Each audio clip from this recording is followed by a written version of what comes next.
Olá, meu nome é Márcia, sou contadora formada pela Universidade Federal do Maranhão e hoje nós vamos começar uma série de vídeos sobre o conteúdo do exame de qualificação técnica para perito contador, que é aplicado anualmente pelo Conselho Federal de Contabilidade de forma simultânea em todos os estados. Nós vamos começar pelo marco aqui, que é a criação do Conselho Federal de Contabilidade, que é o Decreto 9.295 de 27 de maio de 1946. Esse decreto, ele cria o Conselho Federal de Contabilidade e define as atribuições do contador e a época, 1946, do guarda-livros. Hoje é o técnico de contabilidade.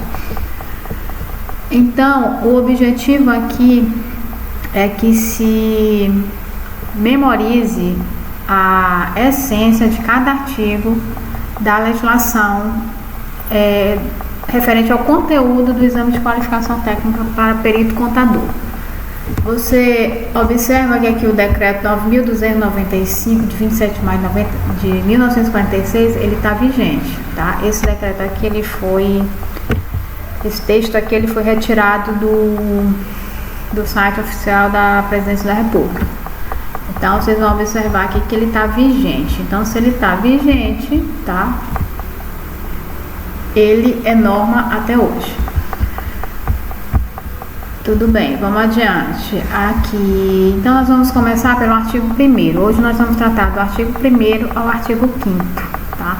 Então, no artigo 1º do decreto 9.295 de 1946,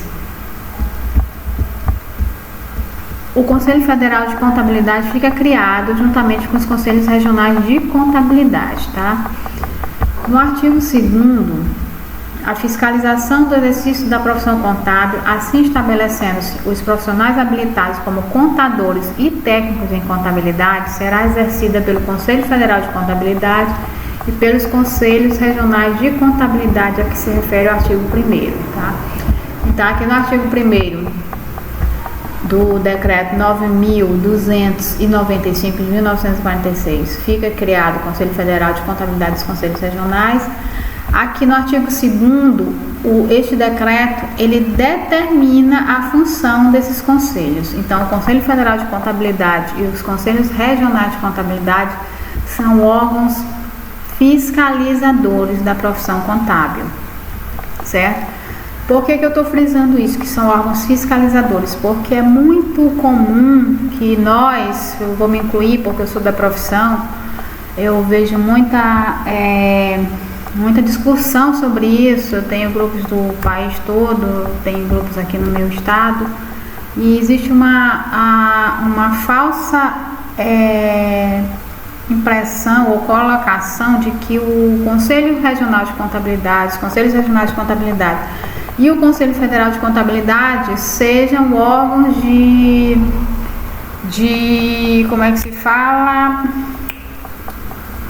apoio ao profissional. E na verdade não é bem assim. Os órgãos de apoio, os órgãos que lutam pela profissão contábil são sindicatos, associações. O Conselho Federal de Contabilidade, os Conselhos Regionais de Contabilidade, eles têm a função de fiscalização, tá? Essa é a função dos conselhos. Desses órgãos de classe, do Conselho Federal de Contabilidade e dos Conselhos Regionais de Contabilidade, que tem um em cada estado. Então, vocês podem notar aqui no artigo 2º que trata da fiscalização contábil, da profissão contábil, e que aqui a gente entende por profissionais habilitados, contadores e técnicos em contabilidade. No artigo 2º original, tratava do guarda-livros. Essa nova redação do artigo 2º aqui foi dada pela Lei 12.249 de 2010. Eu fiz questão de deixar o texto original, tá? Eu peguei a norma aqui, o decreto não compilado, tá? E para quem não sabe, o texto compilado é aquele onde só se coloca os artigos vigentes. Aqui não, aqui tem o artigo vigente, foi alterado o artigo 2º pela Lei 12.249 de 2010, e o artigo original, tá? Que é esse que está choreado. Então, quando se entende isso aqui, que os profissionais habilitados como contadores e técnicos de contabilidades, o que é o profissional habilitado como contador? Pode ter alguém aqui ouvindo esse vídeo que não sabe o que é o profissional habilitado como contador. O profissional habilitado como contador é aquele profissional que foi formado pela universidade. O técnico de contabilidade é formado no técnico ali a nível médio, certo? Então passamos para o artigo 3º. O artigo 3º ele diz que a sede do Conselho Federal de Contabilidade será no Distrito Federal e que os conselhos regionais, né, aqueles que tem cada um em um estado, ficam subordinados ao Conselho Federal de Contabilidade. O artigo 4º diz: o Conselho Federal de Contabilidade será constituído de 9 membros brasileiros com habilitação profissional legalmente adquirida e obedecerá a seguinte composição. Antes de passar para a composição, eu vou novamente frisar isso bem aqui, ó. Com 9 membros brasileiros com habilitação profissional legalmente adquirida. O que é isso? O que é essa habilitação profissional legalmente adquirida? O profissional contábil, o contador, para que ele ele possa exercer a sua profissão, ele tem que ser bacharel em ciências contábeis a nível de universidade, né?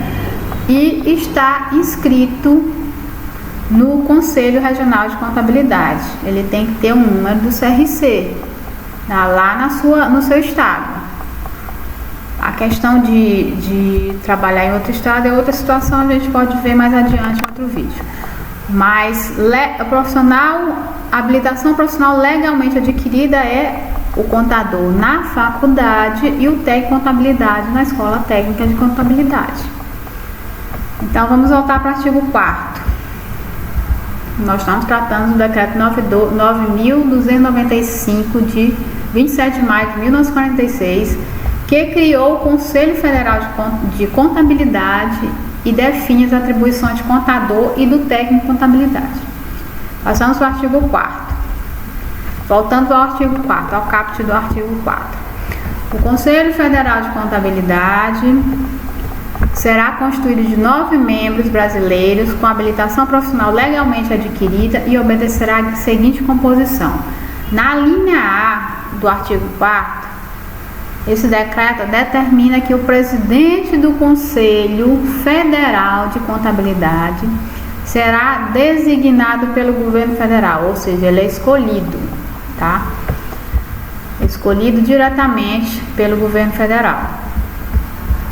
Na linha B do artigo 4º, o decreto diz o seguinte: os demais serão escolhidos em assembleia que se realizará no Distrito Federal, na qual tomará parte uma representação de cada associação profissional ou sindicato de classe composta de 3 membros, sendo 2 contadores e um guarda-livros. Aqui leiam, sendo 2 contadores e um técnico em contabilidade, tá?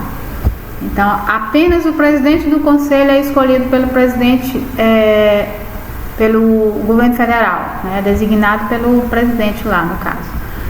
Os demais serão escolhidos em assembleia, lá na sede do Conselho Federal de Contabilidade, que é no Distrito Federal, tá? Na qual tomará parte uma representação de cada associação ou sindicato de classe, composta de 3 membros, tá? E para cada 3 membros, 2 contadores e um técnico de contabilidade. O parágrafo único do artigo 4º diz que a Constituição do Conselho Federal de Contabilidade obedecerá em relação aos membros enumerados, e na linha B, nesse caso bem aqui, deste artigo a seguinte composição: 2/3 de contadores e 1/3 de técnico de contabilidade, tá? Técnico em contabilidade, onde tiver guarda-livros é técnico em contabilidade. O artigo 5º diz que o mandato dos membros do Conselho Federal de Contabilidade durará 3 anos, salvo o do representante do governo. Parágrafo único do artigo 5º. 1/3 dos membros do Conselho Federal será renovado para o seguinte triênio. Certo. Então aqui nós concluímos o texto a redação do texto dos artigos 1º ao 5º do Decreto-Lei 9.295 de 27 de maio de 1946, que cria o Conselho Federal de Contabilidade e define as atribuições de contador e do guarda-livros. Lembrando que esse decreto cai no exame de qualificação técnica para perito contador. Obrigada e até o próximo vídeo.